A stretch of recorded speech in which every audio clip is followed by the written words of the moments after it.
মুসলমান বন্ধুরা আমার পয়গম্বর রাতের বেলায় সকাল বেলায় ঘুম থেকে উঠিয়া আমার নবী যখন মেহমানের খোঁজটা নেওয়ার জন্য রুমে গেল গো, যাওয়ার পরে দেখে ওই লোকটা আর মেহমান খানার ভিতরে নাই, লোকটা মেহমান খানার ভিতরে নাই, বরং পয়গম্বরের দামি চাদরটা টয়লেট করে পায়খানা করে পুরো কাপড়টা নষ্ট করিয়া ওই চাদরটা নষ্ট করিয়া লোকটা ভাগে গেছে। আমার নবীজি দিলটার ভিতরে কোনো কষ্ট না নিয়া আমার নবীজি চিন্তা করতে লাগলেন, আহারে আমি ওই মেহমানের কদর বুঝি 100% ভাবে করতে পারি নাই। রাতের বেলায় আমার মেহমানটার না জানি কত কষ্ট হয়েছে, টয়লেট পর্যন্ত যেতে পারে নাই, যার কারণে চাদরটারে নষ্ট করে চলে গেছে, না জানি কত কষ্ট হয়েছে। আল্লাহ আমারে মাফ করে দিও, আমি মেহমানের খবরটা নিতে পারলাম না।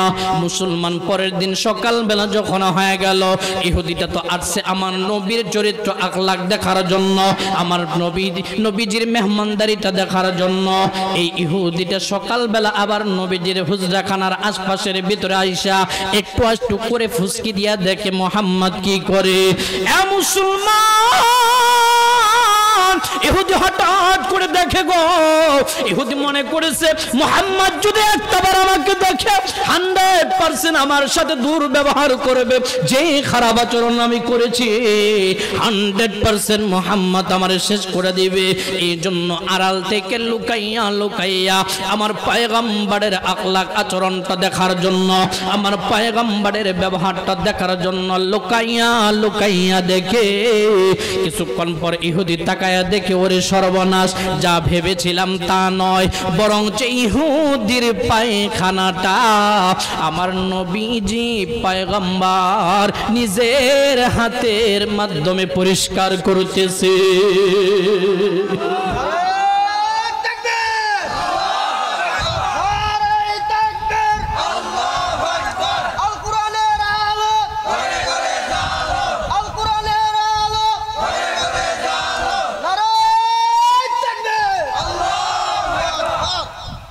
আমি আপনি হইলে তো ধরতে পারলে সর্বনাশ করে ফেলতাম, ঠিক নেবে ঠিক কর।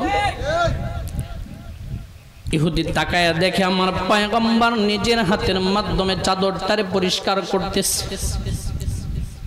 এ কোন নবী চিন্তা করছো?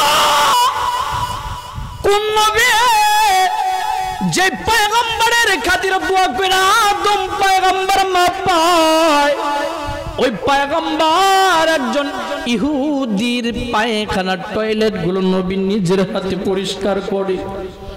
ইহুদি দৃশ্যটা দেখা দৌড়ায় আস্তে আস্তে করে নবীজির কাছে আসছে। চিন্তা করলেন যে মানুষটা অপরিচিত একজন মানুষের টয়লেট পরিষ্কার করতে পারে, ওই মানুষের সামনে গেলে কমসে কম এতটুকু ভাবা যায় আমার গায়ের ভিতরে হাত তুলবে না।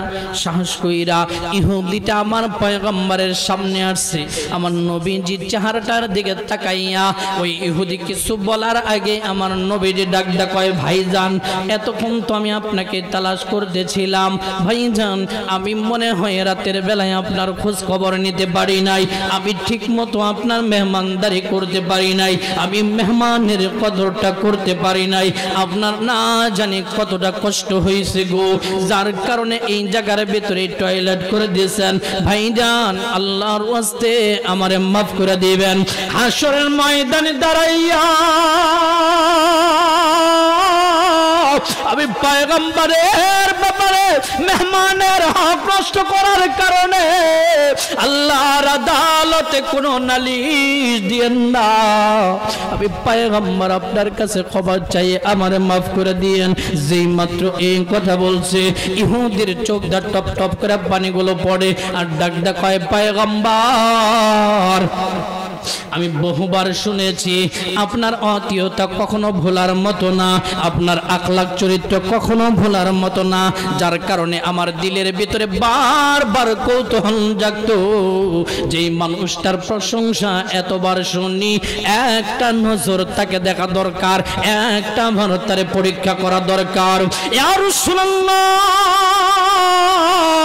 আপনাকে পরীক্ষা করার জন্য মিথ্যে বলবো না, ও পয়গম্বর পরীক্ষা করার জন্য রাতের বেলায় আপনার দামি চাদরটা আমি স্বেচ্ছায় নিজের থেকেই নষ্ট করেছি পয়গম্বর, আমি নিজের থেকে নষ্ট করেছি, মিথ্যা বলবো না। কিন্তু আমি ভেবেছিলাম আপনি আমাকে পাইলে হয়তো আমাকে শেষ করে দিবেন, কিন্তু এসে দেখলাম নবী গো না, আপনি নিজের হাতে আমার টয়লেটগুলো পরিষ্কার করতেছেন, এটা তো কল্পনাও করা যায় না। আমার নবী কয় ভাই তুমি যাই বলো, আমি শুধু এতটুকু বুঝি রাতের বেলায় আমি তোমার মেহমানদারির হক আদায় করতে পারি নাই। ইহুদি এবার চোখের পানিগুলা ফালায় ডাক ডাক কয়, যেই মানুষটা পয়গম্বর হইয়া নেতা হইয়া একজন বিধর্মীর পায়খানা পরিষ্কার করতে পারে, যেই মানুষটা আত্মীয় না হওয়ার পরেও অপরিচিত একজন আত্মীয়র সাথে এমন আত্মীয়তার আচরণ করতে পারে, কমসে কম এতটুকু বলতে পারি ওই মানুষটা দুনিয়ার কোনো সাধারণ মানুষ হইতে পারে না। আল্লাহর নবী কয় তাহলে তুমি কি সিদ্ধান্ত নিতে চাও? এই মাজুসি ইহুদিটাও পয়গম্বরের দিকে হাতটা বাড়ায়া দিছে, ডাক ডাক করে ইয়া রাসূলুল্লাহ এই যে হাতটা বাড়ায়া দিলাম, আর দেরি নয় দেরি নয় ও পয়গম্বর, আমি আপনার মেহমানদারিতে এতটা খুশি আর সন্তুষ্ট, আমি আপনাকে রেখে আপনার থেকে দূরে যেতে চাই না। এই মুহূর্তে আমার হাতে হাত রাখিয়া নবী গো আমার তাওহীদের কালেমা পড়াইয়া এই মুহূর্তে আমাকে মুসলমান বানায়া দি। ওয়া মাওলানা মুহাম্মাদান আবদুহু ওয়া রাসূলুহু আম্মা বা'দু فقد قال الله تعالى في كلامه المجيد والفرقان الحميد فأعوذ بالله من الشيطان الرجيم بسم الله الرحمن الرحيم قل إن كنتم تحبون الله فاتبعوني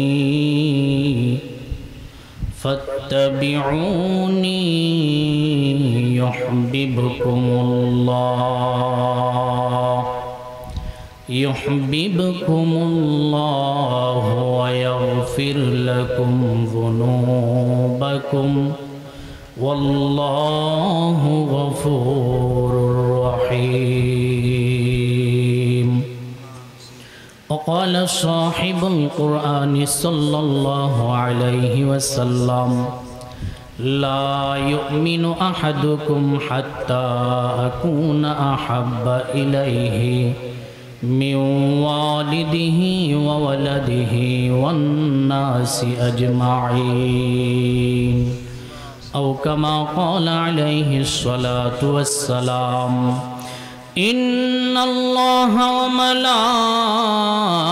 وملائكته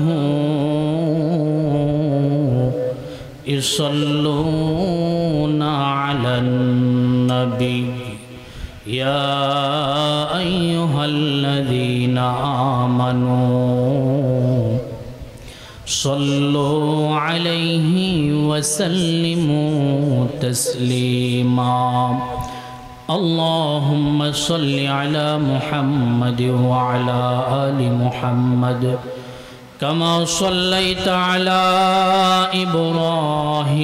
إبراهيم وعلى آل إبراهيم إنك حميد مجيد اللهم بارك على محمد وعلى آل محمد كما باركت على إبراهيم وعلى آل إبراهيم إنك ইন্নাকা হামিদুম মাজিদ।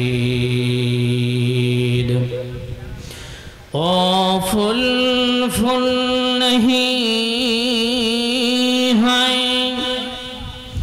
जिस फूल में खुशबू नहीं, ओ दिल दिल नहीं है जिस दिल में अल्लाह नहीं। ला इलाहा इल्लल्लाह, ला इलाहा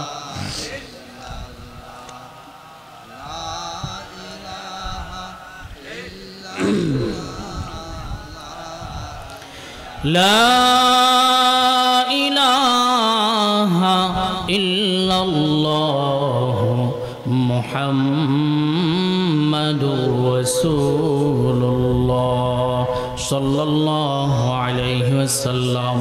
सुब्हानक ला इल्म लना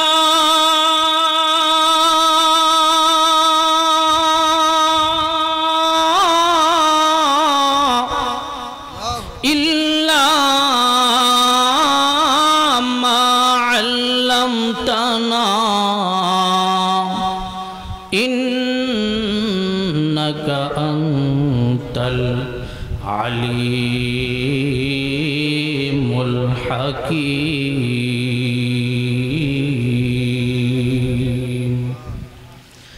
अल्हम्दुलिल्लाह।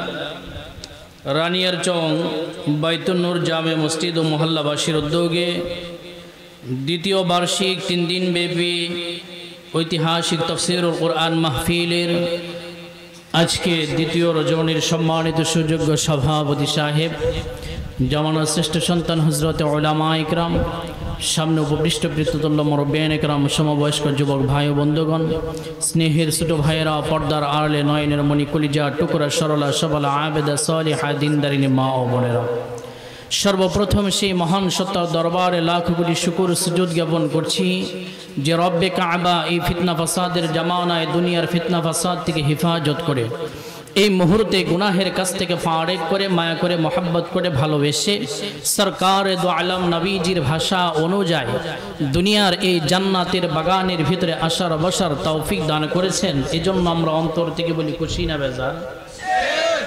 খুশি থাকলে সেই মহান রবের দরবারে অন্তরের অন্তরস্থল থেকে মোহাব্বত নিয়ে সমস্বরে কণ্ঠে কণ্ঠ মিলিয়ে আওয়াজ করে কালিমাতু শুকুর আদায় করে পড়ছি আলহামদুলিল্লাহ। লাখ কোটি দরুদ বিশ্ব মানবতার দূত। মাত্র মক্কা নগরী আর মদিনার সামান্য জায়গার খবর, কিন্তু আমি আব্দুল মুত্তালিবের কাছে মোটামুটি গোটা সাজিরাতুল আরবের খবর। আমি আব্দুল মুত্তালিব আমার জীবনে যতগুলো বাচ্চা দেখেছি, হালিমাতুস সাদিয়া আমিনা, আমি কসম করে বলতে পারি গো, আমার নাতি এই ছোট্ট মোহাম্মদের মতো এত সুন্দর বাচ্চা আমি আব্দুল মুত্তালিব কোনোদিন দেখি না। আমার নাতির মতো এত সুন্দর বাচ্চা কোনোদিন আর আমি দেখি নাই। তিনজনের পরস্পর আলোচনা চলতেছে। আসমান থেকে জিব্রাইল আলোচনাগুলো শুনে জিব্রাইল আলাইহিস সালাতু ওয়াস সালাম এবার আমার নবীর প্রশংসায় শামিল হয়। সুবহানাল্লাহ। জিব্রাইল ডাক ডাক কয় হালিমাতুস সাদিয়া বলে মুহাম্মাদের মতো এমন বাচ্চা দেখে নাই। আমিনাও বলে মুহাম্মাদের মতো এমন বাচ্চা দেখে নাই। আব্দুল মুত্তালিব কয় এই ছোট্ট মুহাম্মাদের মতো এত সুন্দর বাচ্চা কোনোদিন দেখে নাই। এ আব্দুল মুত্তালিব, তোমার কাছে শুধুমাত্র কয়েকটা রাষ্ট্রের খবর আছে, এবার আমি জিব্রাইলের সাক্ষ্যটা শুনে নাও। আব্দুল মুত্তালিব, তুমি জানো না আমি জিব্রাইলের কাছে পুরা কুল কায়নাতের খবরগুলো আছে, গোটা পৃথিবীর খবরগুলো আছে, আমার কাছে জান্নাত জাহান্নাম সব জায়গার খবরগুলো আছে। আমি জিব্রাইলের সাক্ষীটা এবার শুনে নাও। তোমরা কেমনে মুহাম্মাদের মতো এত সুন্দর বাচ্চা দেখবা আমি জিবরাইলের কাছে কুল কায়নাতের খবর থাকার পরে আমি জিবরাইল মুহাম্মাদের ব্যাপারে সাক্ষী দিলাম গো আব্দুল্লাহর ছেলে এই ছোট্ট মুহাম্মাদের মতো এত সুন্দর ছোট্ট বাচ্চা এত সুন্দর বাচ্চা আমি জিবরাইল জীবনে দ্বিতীয় কাউরে দেখি না যেই মাত্র জিবরাইল এই কথা বলছে তোমার আমার মালিক মহান আল্লাহ এমনি একটা মুস্কি মুস্কি হাসি মেরেছে আল্লাহ পাক মুস্কি মুস্কি হাসি দিয়া জিবরাইলকে ডাক ডাক কয় হালিমা কয় আমার বন্ধু মুহাম্মাদের মতো এত সুন্দর বাচ্চা কোনো জায়গায় দেখে নাই আব্দুল মুত্তালিব বলে কোনোদিন দেখে নাই এ জিবরাইল শেষ পর্যন্ত তুমিও বললা আমার বন্ধু মুহাম্মাদের মতো এত সুন্দর বাচ্চা কোনোদিন দেখো নাই এবার আমি আল্লাহ পাকের সাক্ষ্যটা শুনে নাও জিবরাইল রে কেমনে দেখবা আমার বন্ধুর মতো এত সুন্দর বাচ্চা ও জিবরাইল জানো না আমার বন্ধু মুহাম্মাদের মতো এত সুন্দর বাচ্চা আমি মহান আল্লাহ দ্বিতীয় আর কাউকে বানাই না কেমনে দেখবা আমার বন্ধু মুহাম্মাদের মতো এত সুন্দর বাচ্চা তো আমি দ্বিতীয় আর কাউকে বানাইও নাই দেখবে কেমনে সুবহানাল্লাহ বুখারীর ভিতরে আছে নবীজির সাহাবী হযরত কাব বিন মালিক বলেন কান রাসূলুল্লাহ সাল্লাল্লাহু আলাইহি ওয়াসাল্লাম ইযা সুররা ইস্তানারা ওয়াজহুহু হাত্তা কান্নাহু কিতাতুম মিনাল কমার আমার নবী যদি কখনো আনন্দ পাইতো নবীজি একটা মুস্কি মুস্কি হাসি দিতেন ওই সময় পয়গম্বরের চেহারার দিকে তাকাইলে মনে হইতো এইটা দুনিয়ার কোনো মানুষের চেহারা না কিতাতুম মিনাল কমার নবীর চেহারার দিকে তাকাইলে তখন মনে হইতো এইটা একটা পূর্ণিমার রাতে চাঁদের টুকরা ঝলমল করতেছে বুখারীর বর্ণনা মনে হইতো চাঁদের টুকরা ঝলমল করতেছে আল্লাহু আকবার লম্বা সময় তো নেওয়া যাবে না যাই হোক আমি বুঝাইতে চাইলাম তাহলে জামালনের দিক থেকে সৌন্দর্যের দিক থেকে আমার নবীর চাইতে দ্বিতীয় সুন্দরের অধিকারী আর কেউ নাই সুতরাং সৌন্দর্যের দিক থেকে লক্ষ্য করে কেউ যদি কাউকে ভালোবাসতে চায় তার ভিতরে এক নম্বরে ভালোবাসা পাওয়ার অধিকারী হলো আপনার আমার পয়গম্বর কলিজার টুকরা জনাবে মুহাম্মদুর রাসূলুল্লাহ সাল্লাল্লাহু আলাইহি ওয়াসাল্লাম ঠিক না ঠিক কোন তাহলে সৌন্দর্যের দিক থেকে বিবেচনা করলে এক নাম্বার ভালোবাসা পাওয়ার অধিকারী হলো আপনার আমার পয়গম্বর আপনার আমার নবী এবার আসুন দ্বিতীয় নম্বরে যেই গুণ দ্বিতীয় নম্বর ভালোবাসা পাওয়ার জন্য সাধারণত মানুষের ভিতরে যে গুণটা থাকা দরকার সেটা হলো কামাল অর্থাৎ পরিপূর্ণতা গুণে পরিপূর্ণতা একটা মেয়ে দেখবেন খুব সুন্দর আপনার বেটাটারে বিয়ে করানোর জন্য গেছেন মেয়ের চেহারা চোরা খুব ভালো পছন্দ হয়েছে সব দিক থেকে সুন্দর কিন্তু সমাজের মানুষ বলে দিল একটু ঝামেলা আছে কয় কি সব দিক থেকেই ভালো কিন্তু চরিত্রের ভিতরে একটু ঝামেলা আছে বিয়েটা করাবেন তাহলে বোঝা গেল একজন আরেকজনকে পছন্দ করার জন্য চারিত্রিক সার্টিফিকেট এটা অত্যন্ত গুরুত্বপূর্ণ ভূমিকা রাখে ঠিক নেবে ঠিক কোন এবার আসেন আমার নবীর চরিত্র আখলাকটা কেমন ছিল আল্লাহু আকবার আম্মা জান আয়েশা রাদিয়াল্লাহু তাআলা আনহার কাছে এক সাহাবী আয়েশা কয় ও আয়েশা আমার নবীজির চরিত্র কেমন ছিল আম্মা জান এক কথায় উত্তর দিয়েছে কানা খুলুকুল কুরআন কেন তুমি কি আল্লাহর কুরআন পড়ো নাই আমার নবীর চরিত্র ছিল গোটা 30 পারা আল্লাহর কুরআন কাল সুবহানাল্লাহ এজন্য তো আল্লাহ পাক তার সার্টিফিকেট নিজে দিয়েছেন আল্লাহ পাক কুরআনের ভিতরে সূরা কলামের ভিতরে নিজে সার্টিফিকেট দিয়েছেন ওয়া ইন্নাকা লাআলা খুলুকিন আযীম নবী গো আপনার চরিত্রকে আমি মহান চরিত্র করে দিলাম যেটা तमाम পৃথিবীর ভিতরে অন্য কাউকে আর দেই নাই অন্য কাউকে দেই নাই মহা চরিত্র কোনটা এটাও ব্যাখ্যা করতে গেলে ঝামেলা। চরিত্র তিন প্রকারে, কারি তৈয়ব সাহেব রহমাতুল্লাহ আলাইহি তিন ভাগে বিভক্ত করছেন। শুধু এতটুকু বুঝেন, মহান চরিত্র হলো এমন চরিত্র, কেউ যদি আপনাকে কষ্ট দেয়, আপনি তাকে বিনিময়ে কষ্ট না দিয়া তারে মাফ তো করবেনই, পারলে বিনিময় হিসাবে কিছু হাদিয়া উপঢৌকন দিয়ে দিবেন। এটা হলো মহান। আমার নবীজির চরিত্র কেমন ছিল সুবহানাল্লাহ। চরিত্র দেখে, নবীজির চরিত্র দেখে কাফের মুশরিকগুলো মুসলমান হয়ে যায়। তখন সুবহানাল্লাহ।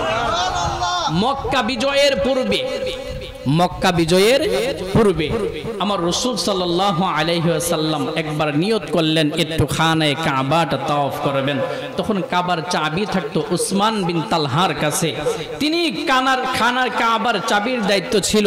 নবীজি সংবাদ দিলেন একটু, এটা সোমবার হলে খোলা হতো। নবীজি চাইলেন আমি একটু তাওয়াফ করতে চাই, এটা যেন খুলে দেওয়া হয়। উসমান বিন তালহা খুলে তো দিলই না, বরং আমার নবীকে অকাট্য ভাষায় গালিগালাজ করলো, আমার নবীকে ইচ্ছে মতো গালিগালাজ করলো।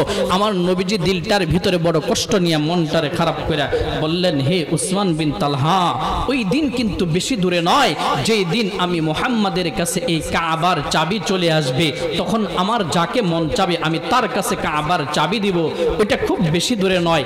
এটা শুনে উসমান বিন তালহা আমার রাসূলকে আবার টিটকারি মারলেন, ও মুহাম্মদ, তুমি কি এত স্বপ্ন দেখতেছো এই কাবার চাবি তোমার কাছে যাবে? যেদিন তোমার কাছে কাবার চাবি যাবে সেদিন কি কুরাইশের মানুষ সব মরে যাবে? আমার রাসূল বললেন, না হে উসমান বিন তালহা, ওই দিন এই কুরাইশের মানুষ প্রকৃত পক্ষে মর্যাদার অধিকারী হবে। কোন সুবহানাল্লাহ। বাস্তবেই যেদিন ফাতহে মক্কা হলো, মক্কা বিজয় হয়ে গেল, আমার রাসূলের চরিত্রটা কেমন ছিল? ফাতহে মক্কা যখন হয়ে গেল, সকল কাফের মুশরিকরা নিচের দিকে মাথা দিয়া থর থর থর থর করে কাঁপতেছে, থর থর থর থর করে কাঁপতেছে। কারেন্ট আছে? আমার রাসূল সাল্লাল্লাহু আলাইহি সাল্লামের হাতে তখন কাবার চাবি। কোন সুবহানাল্লাহ। উসমান বিন তালহার সব ঘটনাগুলো মনে আছে। তিনি নিচের দিকে মাথা দিয়ে থরথর করে কাঁপতেছে, কারণ নবীর সাথে কেমন আচরণ করছিল সব মনে আছে। আজকে নবী যদি একটু ইশারা দেয়, আমার কল্লাটা আর থাকবে না। আমার বাপজান পয়গম্বরের কাছে চাবির জন্য এসে এক নম্বরে দাবি জানাইছেন নবীজির জামাতা হযরত আলী রাদিয়াল্লাহু তাআলা আনহু। হযরত আলী পয়গম্বরকে ডাক দিয়ে বলে, ইয়া রাসূলুল্লাহ, এই কাবার চাবিটা আমি আলী চাই, দেওয়া যাবে না। আমার আলীর হাতে কাবার দায়িত্বটা, কাবার চাবিটা দেওয়া যাবে না। অন্য দিক থেকে পয়গম্বরের চাচা, আল্লাহর পয়গম্বরের চাচা হযরত আব্বাস রাদিয়াল্লাহু তাআলা আনহু লোকদেরকে নিয়ে আইসা কয়, ভাতিজা ও পয়গম্বর, এই কাবার চাবির দায়িত্বটা আমাকে দেওয়া যা, কাঁপতেছে। অন্য দিক থেকে চাচা ডাক দা কয়, পয়গম্বর চাবিটা দাও না, আমার কাছে দাও। অন্য দিক থেকে আলী ডাক দা কয়, নবীজি চাবিটা আমার কাছে দেননি, আমার দেওয়া যাবে না। আল্লাহর পয়গম্বর উপস্থিত লোকজনের দিকে যখন তাকায় গো, তাকায় দেখে উসমান বিন তালহার ভিতরে ঝড় শুরু হয়ে গেছে, ঝড় শুরু হয়ে গেছে, থর থর থর থর থর থর করে কাঁপন শুরু হয়ে গেছে। আল্লাহর নবীজি উসমান বিন তালহার দিকে নজরটা দিয়া ডাক দেয়, এ উসমান বিন তালহা, আয় রে, আমি পয়গম্বরের সামনের দিকে আয়। উসমান বিন তালহা মনে করেছে আমার আর বাঁচন নাই। অন্যদিকে ওমর তো তরবারি নিয়ে রেডি, মুহাম্মাদের তো সব কথা মনে আছে, আমি মুহাম্মাদের সাথে কত খারাপ আচরণ করেছিলাম, 100% আমার জীবনটা আজকে চলে যাবে। উসমান বিন তালহা নিচের দিকে মাথাটার দিয়া আল্লাহর পয়গম্বরের সামনে যেই মাত্র আয়েশা দাঁড়াইছে, আমার মায়া নবীজি উসমান বিন তালহার হাতটার ভিতরে খপ করে ধরছে। কোন সুবহানাল্লাহ। আমার নবীজি উসমান বিন তালহার হাতটা ধইরা আমার মায়া নবীজি কাবার চাবিটারে উসমান বিন তালহার হাতের ভিতরে দিয়া, এ মুসলমান, এখনো কিন্তু উসমান বিন তালহা কাফের আছে, এখনো কিন্তু মুসলমান হয় নাই। মেয়ের জামাইকে না দিয়া, আপন চাচাকে না দিয়া, এই কাফেরের হাতের যেই মাত্র চাবিটা দিয়েছে আমার নবী, শুধু দিয়েছে তাই নয়, নবীজি ডাক দেখো উসমান বিন তালহা, আমি কখনো তোমার কাছ থেকে এই ক্ষমতাটা ছিনিয়ে নিতে চাই না। এ উসমান বিন তালহা, এতদিন পর্যন্ত এই কাবার দায়িত্বটা তোমার কাছে ছিল, আজও আমি নবীর চাবিটা তোমার হাতে তুলে দিলাম। শুধু দিলাম তাই না, বরঞ্চ তোমার কাছ থেকে যে চাবিটা ছিনে নেবে 100% সে জালেমের কাতারে পড়ে যাবে। আজ থেকে কাবার দায়িত্বটা আবার তোমার কাছে। আল্লাহর নবী তাকায়া দেখে গো, উসমান বিন তালহার চোখ দিয়া টপ টপ টপ টপ করে পানি পড়তেছে। তোমার আমার পয়গম্বর ডাক দেখায়, উসমান বিন তালহা, কাবার চাবিটা পাওয়ার পরেও কেন কান্না করো গো? এবার উসমান বিন তালহা আবার পয়গম্বরের হাতের ভিতরে ধইরা আমার নবীর ডাক দেখায়, পয়গম্বর আগে বুঝি নাই আপনার আখলাক, আপনার চরিত্র কোনদিন তুলনা করা যায় না। ও পয়গম্বর, এই চাবির জন্য আপনাকে আমি এত অপমান করেছি, এই চাবির জন্য আমি কাবাটা পর্যন্ত আপনার তওয়াফ করতে দেই নাই। ও পয়গম্বর, আজকে একদিক থেকে হযরত আলী আপনার মেয়ের জামাই চাবি চায়, অন্য দিক থেকে আপনার চাচা হযরত আব্বাস কাবার চাবিটা চায়। দুই দিক থেকে যারা ডাক দিয়েছে, দুইজনের সম্পর্কই তো বড় গুরুত্বপূর্ণ সম্পর্ক। ও পয়গম্বর, এরপরেও আপনি অন্য কোন সাহাবীর হাতে না দিয়া আমার মতো একজন কাফেরের হাতে এখনো এই দায়িত্বটা দিলেন। আমি বুঝতে পারছি আপনার মতো আখলাক, আপনার মতো চরিত্র পৃথিবীর ভিতরে দ্বিতীয় আর কারো হতে পারে না। পয়গম্বর, এমন আখলাকওয়ালা মানুষ থেকে যদি দূরে সরে যায়, তাহলে আমার মতো কপাল পোড়া হতভাগা আল্লাহর জমিনে দ্বিতীয় আর কেউ থাকবে না। আমার পয়গম্বর ডাক ডাকা, উসমান বিন তালহা, তাহলে তুমি কি করতে চাও বলো না। উসমান বিন তালহা ডাক ডাকা, পয়গম্বর আর দেরি না, আপনার বরকতি হাতটা বাড়া দে, আপনার বরকতি হাতটা বাড়া দে।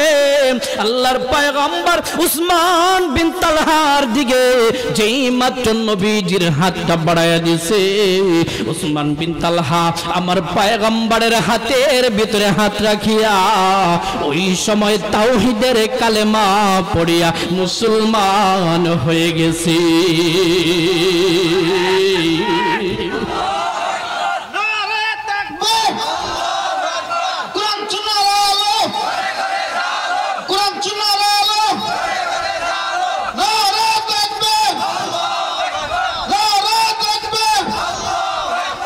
আমার ভাইজান, যেই কথা বলতেছিলাম, এটা ছিল আমার নবীর আখলাক, এটা ছিল আমার নবীর চরিত্র। যে আখলাক আর চরিত্র দেখে একজন কাফের পর্যন্ত মুসলমান হয়ে যেত। কোন সুবহানাল্লাহ। তাহলে সুতরাং দুইটা গুণ পাইলাম। এক নম্বরে জামাল, সৌন্দর্যের দিক থেকে বিবেচনা করে কেউ যদি কাউকে ভালোবাসে, तमाम পৃথিবীর ভিতরে সর্বাধিক সবচেয়ে বেশি সুন্দর ছিল আমার রাসূল। সেই হিসাবে এক নম্বরে আমার রাসূল ভালোবাসা পাওয়ার যোগ্য। দ্বিতীয় নম্বর হলো পয়গম্বরের আখলাক, চরিত্র আখলাকের দিক থেকে বিবেচনা করে কেউ যদি কাউকে ভালোবাসে, আমার রাসূলের চাইতে চরিত্র আখলাক পৃথিবীর ভিতরে দ্বিতীয় আর কারো এত ভালো নাই। সুতরাং এই দিক থেকেও সর্বপ্রথম ভালোবাসা পাওয়ার এক নম্বর যোগ্য হলো আমার আপনার পয়গম্বর। ঠিক না ভাই? ঠিক কোন? তৃতীয় নম্বর হলো কুরবাত, আত্মীয়তা। তৃতীয় নম্বর হলো আত্মীয়তা। আত্মীয়তার সম্পর্কের কারণে একে অপরের সাথে মহব্বত হয় কিনা বলেন? কাউকে তো মহব্বত কে, ওটা আমার আপন মামা, আপন মামা, ওটা আমার ভাগ্নে, আমার বোনের ছেলে, মহব্বত হয় কি হয় না বলেন? আমার নবীজি আত্মীয়তা কেমনে করতেন? আল্লাহু আকবার। আসেন, এক ইহুদি আমার পয়গম্বরের কাছে, আমি শুধু মুখতাসার বলে যাচ্ছি যেহেতু অল্প সময়। এক ইহুদি আমার পয়গম্বরের চরিত্র আখলাক এগুলো গুণাগান অনেক কিছু শুনে পয়গম্বরের দানশীলতা, পয়গম্বরের মেহনত, পয়গম্বরের মেহমানদারি সব কিছু শুনে শোনার পর একদিন চিন্তা করলেন মক্কার মানুষগুলা, মদিনার মানুষগুলা আব্দুল্লাহর ছেলে মুহাম্মদকে নিয়ে এত গৌরব, এত প্রশংসা করে, তাহলে একদিন দেখা দরকার। এক মাজুসি ইহুদি ভিন্ন রাষ্ট্রের থেকে আসছে আমার নবীর কাছে, আইসা আমার নবীর বাড়িতে মেহমান হবে। ডাক কয়, নবীজি আমি একটু মেহমান হতে চাই, আমি মুসাফির মানুষ, কোথায় থাকবো, কেমনে থাকবো, অচিনা কিচ্ছু চিনি না, ভয় লাগে, যদি আপনি একটু পারমিশন দিতেন। আরে ভাই, এমন একটা মানুষের কাছে আশ্রয় চাইছে যে মানুষের কাছে মানুষ কেন, একটা পশু পাখি এসে আশ্রয় চাইলেও আমার নবী দেয়, ঠিক না ভাই? ঠিক বা? নবীজি কয়, তাই ঠিক আছে, আপনি আমার বাড়িতে মেহমান হন, গরিবী হালতে যতটুকু পারি আলহামদুলিল্লাহ। আমার নবীজি সুন্দরভাবে তার জন্য চাদরে বিছায়ে বিছানা করে দিয়েছে, সুন্দর পরিষ্কার পরিচ্ছন্ন চাদরে বিছায়ে বিছানা করে দিয়েছে। আমরা জানি আমার পয়গম্বর এমনি শুধু চাটিয়ার ভিতরে থাকতেন, নবীজি কখনো শুইলে উঠলে পিঠের ভিতরে পাটির দাগগুলো লেগে যেত, কিন্তু মেহমানের জন্য, ইহুদি মেহমানের জন্য সুন্দর বিছানা বিছায়ে দিয়েছে। নবীজি রাতের বেলা ইচ্ছে রকম তাকে মেহমানদারি করেছে, খুব যথেষ্ট পরিমাণের ভালো খাবার তাকে খাওয়াইছে। এই মেহমানের তো ইচ্ছে হলো মোহাম্মদকে পরীক্ষা করা, দেখেন কি আচরণ করেছে। আল্লাহু আকবার। আমার পয়গম্বর তার মেহমানখানার ভিতরে রাইখা রাতের বেলায় যখন ঘুমিয়ে গেছে, এই ইহুদিটা রাতের বেলায় ইচ্ছে রকম খানা দানা খায়া এই দামি পয়গম্বরের চাদরের ভিতরে ইহুদিটা পায়খানা করে টয়লেট কইরা এরপরে নষ্ট কইরা ওখান থেকে বের হয়ে গেছে। নাউজুবিল্লাহ। আমার আপনার বাড়ির ভিতরে যদি এমন কাজ কেউ করতো, আপনার অপরিচিত মেহমানকে দামি খাটের ভিতরে থাকতে দিয়েছেন, দামি জাজিমের ভিতরে থাকতে দিয়েছেন, দামি বিছানার চাদরটা বিছাইয়া দিয়েছেন, যদি মাঝখানে যায় দেখেন যে টয়লেট করে পুরা বিছানার চাদরটা নষ্ট করে আল্লাহর বান্দা পালাইয়া গেছে, মেজাজটা কেমন লাগবে?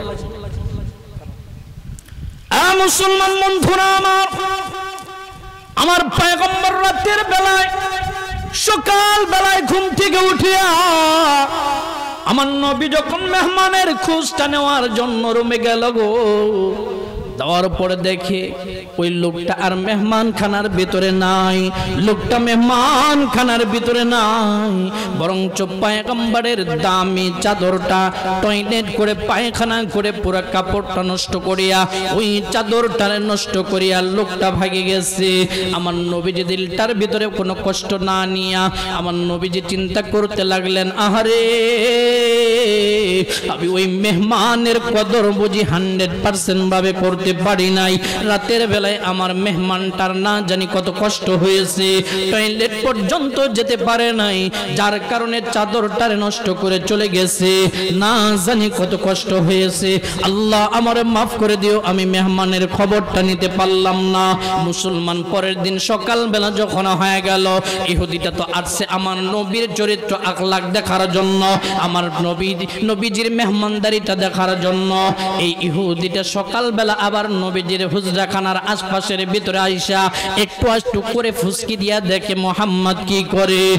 মুসলমান ইহুদি হঠাৎ করে দেখে গো, ইহুদি মনে করেছে মুহাম্মদ যদি একটাবার আমাকে দেখে 100% আমার সাথে দুর্ব্যবহার করবে, যে খারাপ আচরণ আমি করেছি 100% মুহাম্মদ আমারে শেষ করে দিবে।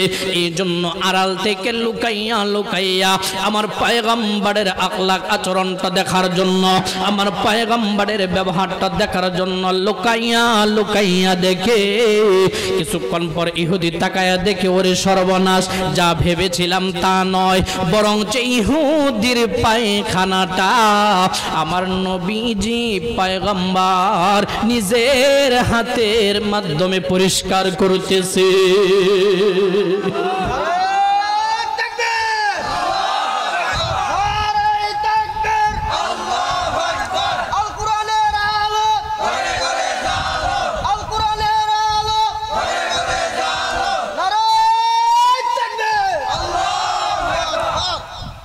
আমি আপনি হইলে তো ধরতে পারলে সর্বনাশ করে ফেলতাম, ঠিক না ভাই? ঠিক পাও।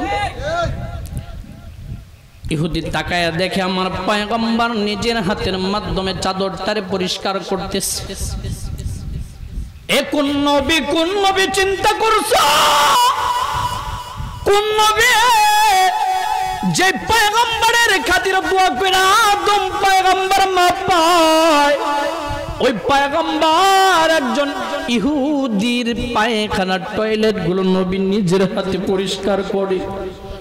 ইহুদি দৃশ্যটা দেখা দৌড়ায় আস্তে আস্তে করে নবীজির কাছে আসছে। চিন্তা করলেন যে মানুষটা অপরিচিত একজন মানুষের টয়লেট পরিষ্কার করতে পারে, ওই মানুষের সামনে গেলে কমসে কম এতটুকু ভাবা যায় আমার গায়ের ভিতরে হাত তুলবে না। সাহস কইরা ইহুদিটা আমার পয়গম্বরের সামনে আসছে। আমার নবীজির চেহারাটার দিকে তাকাইয়া ওই ইহুদি কিছু বলার আগে আমার নবীজি ডাকডা কয়, ভাইজান এতক্ষণ তো আমি আপনাকে তালাশ করতেছিলাম ভাইজান, আমি মনে হয় রাতের বেলায় আপনার খোঁজ খবর নিতে পারি নাই, আমি ঠিক মতো আপনার মেহমানদারি করতে পারি নাই, আমি মেহমানের কদরটা করতে পারি নাই, আপনার না জানি কতটা কষ্ট হয়েছে গো, যার কারণে এই জায়গার ভিতরে টয়লেট করে দিয়েছেন। ভাইজান আল্লাহর ওয়াস্তে আমারে মাফ করে দিবেন। হাসরের ময়দানে দাঁড়াইয়া আমি পয়গম্বরের ব্যাপারে মেহমানের হক নষ্ট করার কারণে আল্লাহর আদালতে কোনো নালিশ দিয়েন না। আমি পয়গম্বর আপনার কাছে ক্ষমা চাই, আমারে মাফ করে দিয়েন। যেই মাত্র এই কথা বলছে ইহুদির চোখ দা টপ টপ করে পানিগুলো পড়ে আর ডাক ডাক হয়, পয়গম্বর আমি বহুবার শুনেছি আপনার আত্মীয়তা কখনো ভোলার মতো না, আপনার আখলাক চরিত্র কখনো ভোলার মতো না, যার কারণে আমার দিলের ভিতরে বারবার কৌতূহল জাগতো যেই মানুষটার প্রশংসা এতবার শুনি একটা নজর তাকে দেখা দরকার, একটা ভারত তারে পরীক্ষা করা দরকার। ইয়া রাসূলুল্লাহ আপনাকে পরীক্ষা করার জন্য মিথ্যে বলবো না, ও পয়গম্বর পরীক্ষা করার জন্য রাতের বেলায় আপনার দামি চাদরটা আমি স্বেচ্ছায় নিজের থেকেই নষ্ট করেছি। পয়গম্বর আমি নিজের থেকে নষ্ট করেছি, মিথ্যা বলবো না, কিন্তু আমি ভেবেছিলাম আপনি আমাকে পাইলে হয়তো আমাকে শেষ করে দিবেন, কিন্তু এসে দেখলাম নবী গো না, আপনি নিজের হাতে আমার টয়লেট গুলো পরিষ্কার করতেছেন, এটা তো কল্পনাও করা যায় না। আমার নবী কয়, ভাই তুমি যাই বলো, আমি শুধু এতটুকু বুঝি রাতের বেলায় আমি তোমার মেহমানদারির হক আদায় করতে পারি নাই। ইহুদি এবার চোখের পানিগুলা ফালায় ডাক ডাক কয়, যেই মানুষটা পয়গম্বর হইয়া নেতা হইয়া একজন বিধর্মীর পায়খানা পরিষ্কার করতে পারে, যেই মানুষটা আত্মীয় না হওয়ার পরেও অপরিচিত একজন আত্মীয়র সাথে এমন আত্মীয়তার আচরণ করতে পারে, কমসে কম এতটুকু বলতে পারি ওই মানুষটা দুনিয়ার কোন সাধারণ মানুষ হইতে পারে না। আল্লাহর নবী কয়, তাহলে তুমি কি সিদ্ধান্ত নিতে চাও? এই মাজুসি ইহুদিটাও পয়গম্বরের দিকে হাতটা বাড়ায়া দিছে, ডাক ডাক করে, ইয়া রাসূলুল্লাহ এই যে হাতটা বাড়ায়া দিলাম, আর দেরি নয় দেরি নয়, ও পয়গম্বর আমি আপনার মেহমানদারিতে এতটা খুশি আর সন্তুষ্ট, আমি আপনাকে রেখে আপনার থেকে দূরে যেতে চাই না। এই মুহূর্তে আমার হাতে হাত রাখিয়া নবী গো আমার তাওহীদের কালেমা পড়াইয়া এই মুহূর্তে আমাকে মুসলমান বানায়া দি। নবীজি আমি আপনার মতো আখলাকওয়ালা মানুষ রেখে দূরে যাইতে চাই না, আমারে কালেমা পড়ায় মুসলমান বানায় দিন। আমার ভাইজান তাহলে কুরবাত বুঝতে পারলাম আত্মীয়তার দিক থেকেও আমার পয়গম্বরের চাইতে মেহমানের কদর করনে ওয়ালা দ্বিতীয় আর কেউ নাই। কোন সুবহানাল্লাহ। আমার পয়গম্বরের কথায় কথায় এসে যায় আরেকটা বিষয়ে পড়ে যাচ্ছি। আমার পয়গম্বরের আচার ব্যবহারটা এমন ছিল, আল্লাহু আকবার, কখনো কাফের মুশরিকরা নবীজির চেহারা দেখা, কখনো কাফের মুশরিকরা পয়গম্বরের আখলাক দেখা, কখনো কাফের মুশরিকরা নবীজির মুজিজা দেখা মুসলমান হয়ে যাইত। ঠিক না বে ঠিক? এই পয়গম্বর কিন্তু আপনার আমার নবী, আপনার আমার পয়গম্বর কতটা কষ্ট করেছেন জানেন? আল্লাহু আকবার। নবীর মুজিজা ব্যাপারে একটা ওয়াকিয়া আপনাদের খেদমতে আমি পেশ করছি। আমার পয়গম্বর একবার বড় মর্মান্তিক ক্ষুধার যন্ত্রণায় দিলটা নরম করে দিবেন। মর্মান্তিক ক্ষুধার যন্ত্রণায় বড় ক্ষুধায় কষ্ট। আমার পয়গম্বর পেটের ভিতরে 3টা পাথর বেঁধেছে। নবীজি 3 দিন ধরে খানা খায় না। আমার পয়গম্বর হুজরাখানার ভিতরে ফিরে চিন্তা করলেন কি করা যায়। আজকে আমার ক্ষুধার যন্ত্রণায় এতটা কষ্ট লাগছে যে আমি পয়গম্বর চলতেও পারি না। শেষ পর্যন্ত তিনি নিয়ত করলেন আমি সব জায়গায় গেল ফেরত আসলে একটা জায়গায় আমি ফেরত আসবো না।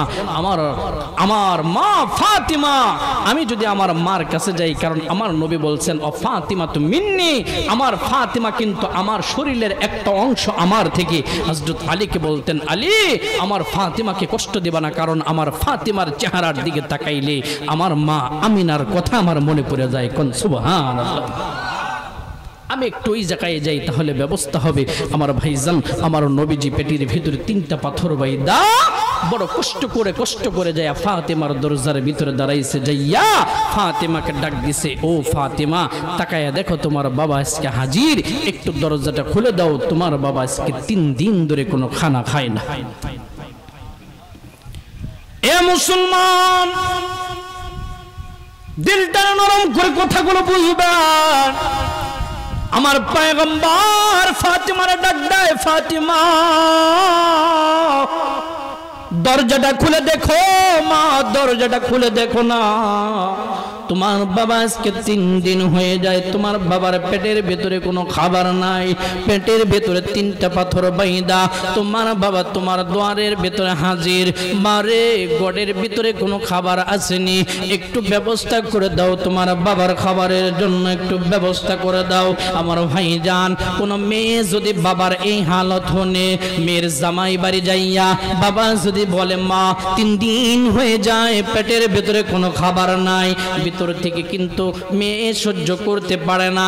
কারণ একটা জিনিস খেয়াল করে দেখবেন, দুনিয়ার ভিতরে মার চেয়ে বাবা আর মেয়ের সম্পর্ক ভালোবাসাটা আরো গাঢ় হয়, ঠিক না ঠিক? মেয়েও বাবাকে বেশি ভালোবাসে আর বাবাও মেয়েকে বেশি ভালোবাসে। আমার পয়গম্বর যে মাত্র ডাক দিয়েছে, ফাতিমা আজকে 3 দিন হয়ে যায় আমি নবীর পেটের ভিতরে কোনো খাবার নাই, দিবিনি দে, একটু খানার ব্যবস্থা করে দে। ফাতিমা দিলটার ভিতরে কষ্ট নিয়ে আমার পয়গম্বরকে ডাক দেয়, বাবা তুমি আজকে 3 দিন ধরে খাও না। ও বাবা আজকে 3 দিন হয়ে যায় তোমার পেটে খাবার নাই, তবু তো বাবা কষ্ট করে হলেও আমি ফাতিমার দুয়ার পর্যন্ত এসে হাজির হয়েছি।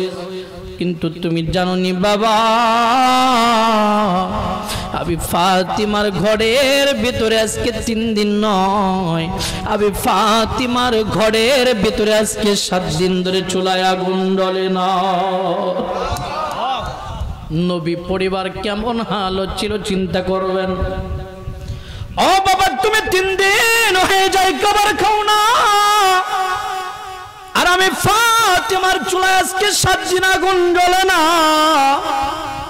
যেই মাত্র পয়গম্বর এই কথাটা শুনছে, আবার নবীর দিলটার ভেতরে কারেন্টের মতো একটা শট মারছে। কয়েক 3 দিনের খোদার যন্ত্রণা যদি এমন হয়, তাহলে আমার মেয়ে ফাতিমা যদি 7 দিন খাবার না খায় গো, না জানি ফাতিমার কতটা কষ্ট হয়। ব্যাপারটা বুঝবেন। আমার নবী কিন্তু শুধুমাত্র নবী ছিলেন না, আমার পয়গম্বর কিন্তু একজন বাবাও বটে, ঠিক না বেঠি? এই 3 দিনের কষ্ট যদি এমন মারাত্মক হয়, আমার ফাতিমা 7 দিন হয়ে যায় খাবার খায় না, না জানি আমার ফাতিমা কতটা কষ্টের ভেতরে দিন কাটাইতেছে। আমার রাসূল 2টা চোখের পানিগুলো টকবক করে ছেড়ে দিয়েছে। ডাক দেখায়, ফাতিমা তুমি না জানি কতটা শুকিয়ে গেছো, মা না জানি কতটা কষ্টের ভিতরে আছো, একটু দরজাটা খুলে দাও, একটা নজর আমি তোমার চেহারাটা দেখতে চাই, একটা বার আমি তোমার চেহারাটা দেখতে চাই। ভিতর থেকে ফাতিমা আওয়াজ দিয়ে কয়, বাবা আপনি আমার চেহারাটা দেখার জন্য বেকুল হয়ে গেছেন, কিন্তু বাবা আপনি জানেন না আমি শুধু খানার দিক থেকেই নয়, একজন মেয়ে একজন বাবার সামনে যাই বাঁচাইতে হলে গায়ের ভিতরে যতটুকু পর্দা সম্মতভাবে শরীয়ত সম্মতভাবে যতটুকু পর্দা দরকার ততটুকু পর্দা করার মতো আমি ফাতিমার গায়ের ভিতরে কাপড়টা পর্যন্ত না। আমার গায়ের ভিতরে ওই পরিমাণ কাপড় নাই বাবা, যতটুকু কাপড় দিয়ে আবৃত করে আমি আপনার সামনে এসে দাঁড়াবো। আমার মায়ার নবী একটা চিৎকার দিছে, আমার পয়গম্বর দুইটা চোখের পানি ফেলাইছে, ডাক কয় মা, তাহলে 7 দিন ধরে যদি তুমি না খাও আমার হাসান হুসাইন না জানি কতটা কষ্টে আছে। আমার হাসান হুসাইন তো ছোট মানুষ, তারা কেমনে দিন কাটায় না জানি কতটা কষ্টের ভিতরে আছে। আবার পয়গম্বর ফাতিমাকে না দেখতে পারিয়া নবীজি আর হুজরাখানার ভিতরে আসেন নাই। আল্লাহর পয়গম্বরের সাথে সাথে রওনা হয়ে গেলেন। আমার নবী যদি নিজের আরেক মেয়ের জামাই উসমানের কাছে আইসা বলতো, খাবার দাবারের কোনো অভাব হতো না, কারণ উসমান গনিয়ুন, উসমান ছিল ধনী সাহাবী। আওয়াজ করে কোন ঠিক না ঠিক? কিন্তু কেমন শ্বশুর ছিলেন চিন্তা করেন। আমার নবী চিন্তা করলেন ফাতিমা আলীর হালতটা যদি উসমানকে জানাই তাহলে আমার উসমানের কাছে আলী বড় ছোট হয়ে যাবে, আমার এক মেয়ের জামাইয়ের কাছে আরেক মেয়ের জামাই ছোট হয়ে যাবে। আল্লাহর পয়গম্বর এই জন্য পয়গম্বর আর কিছু বললেন না, মায়ার নবী নিজেই চলে গেলেন। যাইতে যাইতে অদূরে যাইয়া এক ইহুদির বাড়ির ভিতরে আমার পয়গম্বর নিজে কাজের দায়িত্ব নিলেন। ইহুদির সাথে চুক্তিবদ্ধ হইল, কূপের থেকে আমার পয়গম্বর বালতির মাধ্যমে পানি উঠায়া দিবে, আর প্রত্যেক বালতির বিনিময়ে আমার পয়গম্বরকে ওই ইহুদি 1 দিরহাম করে দেবে। আমার পয়গম্বর ফাতিমার কথা চিন্তা করিয়া মায়ার নবীজি বড় ক্ষুধার্ত অবস্থা নিয়া পেটের ভিতরে 3টা পাথর বাঁধিয়া ইহুদির কূপ থেকে পানি উঠানোর জন্য কাজে লেগে গেল। আমার বাপজানেরা, আমার নবীজি এই ক্ষুধার্ত অবস্থায় কূপ থেকে যখন পানিগুলা তুলে গো, নবীজির হাতটার ভিতরে বড় দাগ পড়ে যায়। এ মুসলমান, আমার পয়গম্বর যদি চাইতো আল্লাহ পাক উহুদ পাহাড়টারে আমার পয়গম্বরকে স্বর্ণ বানায় দান করত।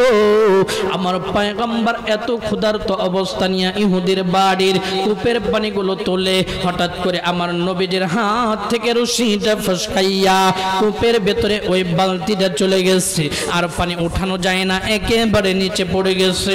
নবীজি ইহুদিরে ডাক দেখায়, আর পানি উঠানো যাচ্ছে না, আমি যে কয় বালতি উঠাইছি মেহেরবানি করে ওই কয় বালতির টাকা আমার দিয়া দেন, আমি ফাতিমার জন্য ঘরে খাবার কিনে নিয়ে যাব। আওয়াজ করে কন্যা আল্লাহু আকবার। ইহুদিটা ডাক কয়, কিসের বালতি দেব তোর, কিসের টাকা দেব? আমার দামি বালতিটা কূপের নিচে ফালাইয়া দিয়েছিস, যতক্ষণ পর্যন্ত বালতিটা উঠায়া না দিবি ততক্ষণ পর্যন্ত মুহাম্মদ তোরে আমার বাড়ি থেকে 1 কদম বের হতে দিব না। এ মুসলমান, আমার পয়গম্বর চোখের পানি ফেলায়া আল্লাহর ডাকে, আল্লাহ এতক্ষণ আমি কষ্টে ছিলাম, সহ্য করা যায় ও পয়গম্বর।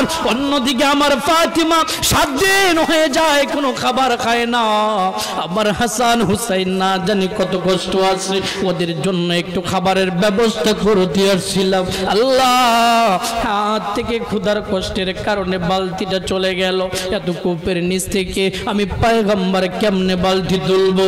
ইহুদিকে আমার নবী আতম বারবার বোঝায়, ইহুদিটা বোঝে না।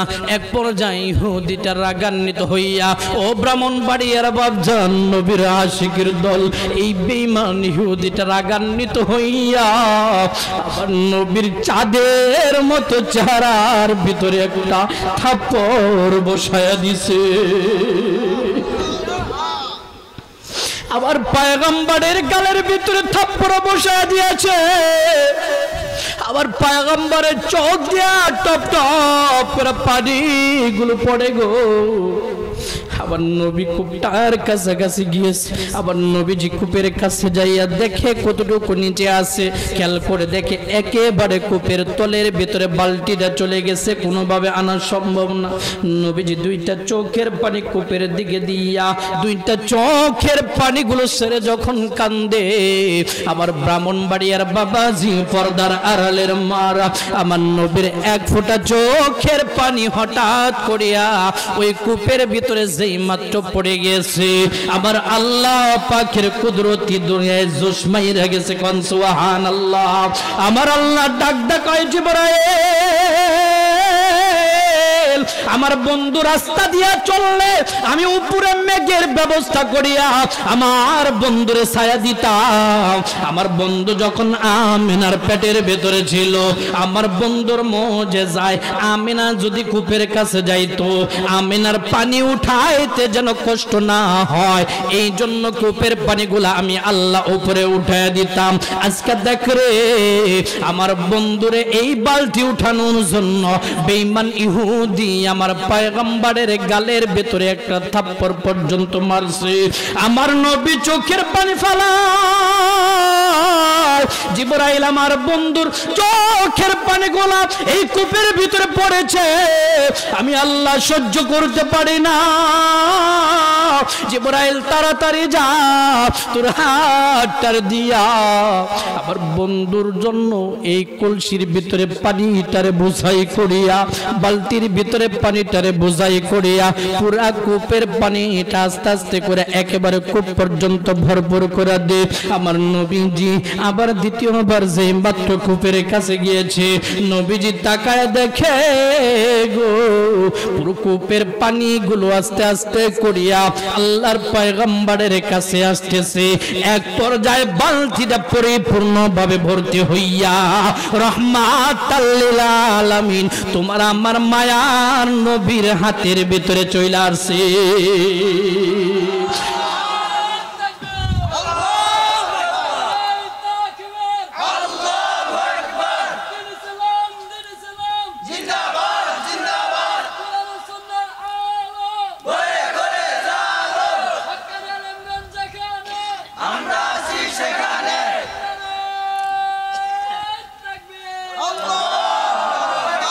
তাকায় দেখে আমার পয়গম্বরের হাতে যেই মাত্র বালতিটা আইসা লাগছে, ইহুদি সব দৃশ্য দেখতেছে আর আস্তে আস্তে চোখ বড় করতেছে। হায় হায়, এ কি ঘটনা! আমি কার গায়ের ভিতরে হাত লাগাইলাম যার চোখের পানি এক ফোঁটা কূপের ভিতরে পড়ার কারণে পুরা কূপ ভর্তি হইয়া বালতিটা অটোমেটিক তার হাতের ভিতরে লাগলো।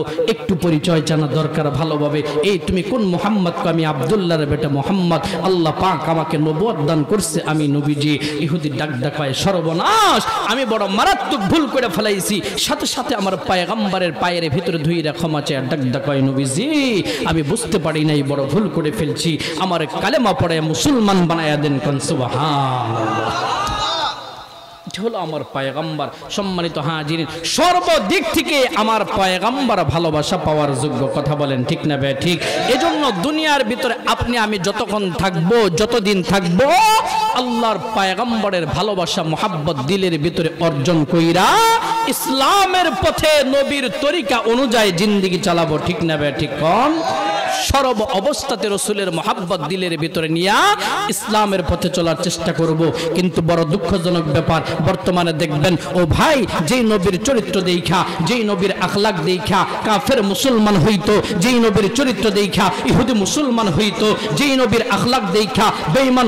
বলতে চাই, যে পয়গম্বরের কলঙ্কের ভিতরে কোনো দাগ ছিল না, যে পয়গম্বরের কলঙ্ক চাঁদের চাইতেও সুন্দর ছিল, ওই পয়গম্বরকে নিয়ে নাস্তিক আসাদ নূরের মতো কোন বেঈমান যদি আমার পয়গম্বরের আখলাক নিয়ে বাজে মন্তব্য করে, ওই সমস্ত নাস্তিক মুরতাদদের জিহ্বা কেটে কোকর দিয়ে খাওয়াতে ও ব্রাহ্মণবাড়িয়ার মুসলমান কে কে প্রস্তুত আছো? দুইটা হাত তুলে আল্লাহকে দেখাও।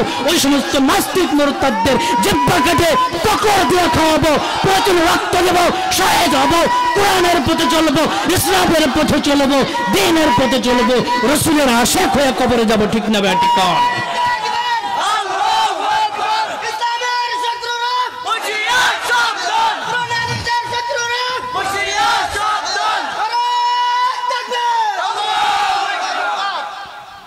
আল্লাহ পাক রব্বুল আলামিন আমাদের সকলের ভিতরে মোহাব্বত ভালোবাসা তৈরি করে দিক। কেমন মোহাব্বত? প্রকৃত পক্ষে মোহাব্বত, কথা বলেন ঠিক নেবে ঠিক। আর সামনে বাড়ছি না, আবহাওয়া খারাপ, বৃষ্টির অবস্থা খারাপ, এই জন্য মুখতাসার সময় আমি বুঝাইতে চাইলাম। আমার যেহেতু আলোচনা ছিল হব্বে রসুল মোহাব্বত প্রসঙ্গে, মুখতাসার যতটুকু আলোচনা, কি বলেন,